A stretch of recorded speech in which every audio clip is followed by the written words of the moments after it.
হেই মই চন্দন সিনা সমূহ অসমবাসী ৰাইজলৈ স্বাগতম জনাইছোঁ মোৰ ফাৰ্ষ্ট ব্লগৰ ফাৰ্ষ্ট ভিডিঅ'লৈ। আহক মোৰ ঘৰত কি আছে অকণমান অলপ দেখুৱাই দিওঁ।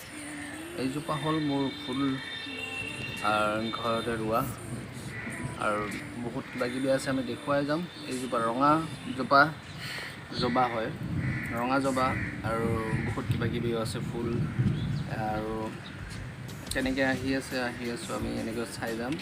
এইজোপা হ'ল ৰঙা অলপ বেলেগ টাইপৰ গেন্দে ফুল আৰু এইযোৰ সাগৰ ফেনা বুলি কয়। আমি বহুতো আয়ুৰ্বেদিক ঔষধ বনাওঁ এই সাগৰ ফেনাৰ পৰা। বহুত আমাৰ ৰামদেৱে আৰু বহুতো এই সাগৰ ফেনাৰ পৰা বহুত হেৰি কৰিছে। আৰু আমি আহিছোঁ এইবোৰ দেখুৱাই যাওঁ, আপোনালোকে চাই যাওঁ। এইটো মোৰ ঘৰত আছে বেঙেনা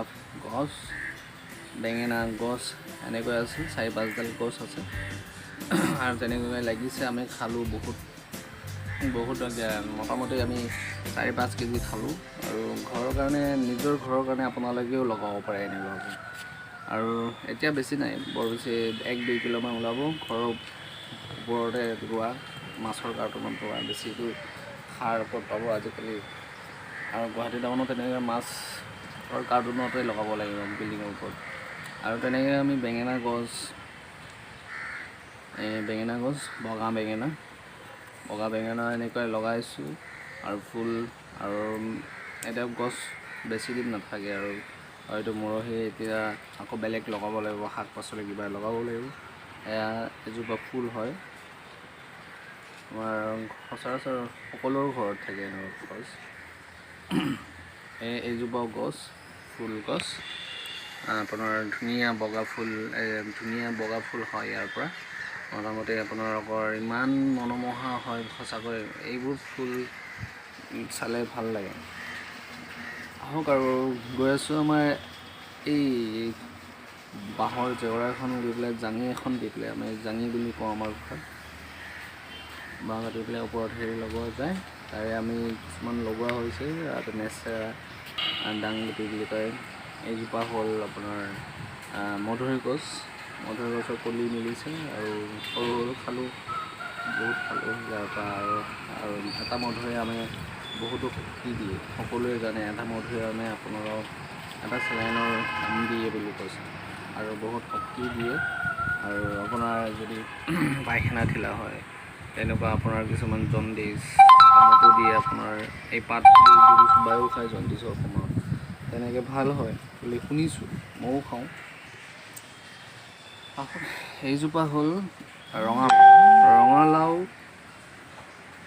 ৰঙালাও খাই সঁচাকৈ মজা।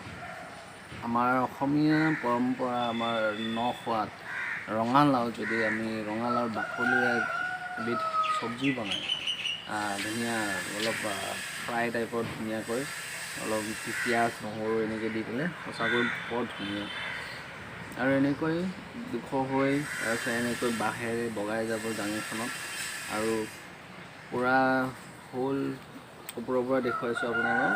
এনেকৈ বগাই যাব আৰু এনেকৈ বগাই ডাঙৰ কলি চলি মেলি তাৰপৰা লাও বগাবোৰ খাম আমি। ডাঙৰ হ'ব, যদি ডাঙৰ হয় আপোনালোকে নিশ্চয় কণ্টেক্ট কৰিব, মেছেজত ক'ব, কমেণ্টত ক'ব বোলে হেৰি ৰঙালাও খাম। এইজোপা হ'ল আমাৰ দেশী জলকীয়া।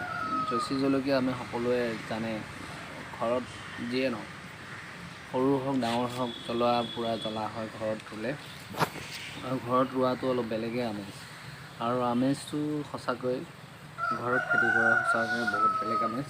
আৰু নিজে কৰিলে বেছি ভাল লাগে আৰু নিজে কৰাৰ পিছত আৰু হৈ উঠাৰ পিছত ভাল লাগে। এইজোপা হ'ল আমাৰ লেচেৰা, লগতে জলকীয়াও আছে। এনেকৈ বগাই লেচেৰাটো এনেকৈ লাগে। আৰু ইয়াতে এইজোপা লেচেৰা লাগি আছে। মই খালোঁ বহুত কেজিমান, 4-5 কেজি খালোঁ। আৰু এইজোপা গুচাই আৰু নেক্সট কিবা লগাম বুলি ভাবিছোঁ আৰু লগাব লাগিব। এয়া জাঙিত লেচেৰা লাগি আছে, এনেকৈ ইয়াতে ৰোৱা হৈছিলে। আৰু আমি এনেকৈ জেগা নোহোৱাত এনেকৈ ৰুব লাগিব। আহক এনেকৈ চিৰিয়ে নামি গৈ আমি এইজোপা হ'ল নিম গছ। আৰু এইজোপা যদি সঁচাকৈ ঘৰৰ চৌপাশে থাকে আৰু মনটো সদায় ফূৰ্তিগত থাকে আৰু বেমাৰমুক্ত হয় বুলি আদি পূৰ্বৰ মানুহ আজো ককাসকলে কৈছিলে। নিম গছ হেনো থাকিলে বহুত বেমাৰৰ পৰা হাত সাৰিব পাৰি। তেনেকৈ এইখিনি সময়ত আমাৰ কৰোণাৰ দিন যেন নিম গছ আছে আমাকো যেন বচাই ৰাখে, সকলোকে যেন কৃপা কৰি ৰাখে, তাৰে আশা ৰাখিলোঁ।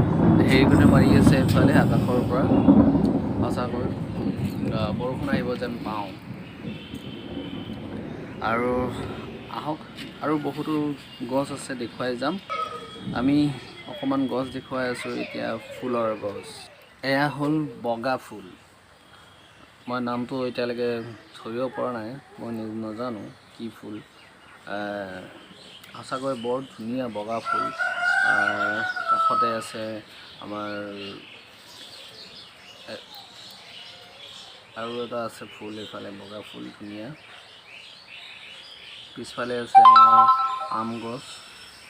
আম গছ সঁচাকৈ থাকিব লাগে। আম গছৰ সঁচাকৈ ভাল লাগে আৰু আম গছ পকিলে সঁচাকৈ খাই মজা লাগে আৰু টেঙাটোও ভাল লাগে।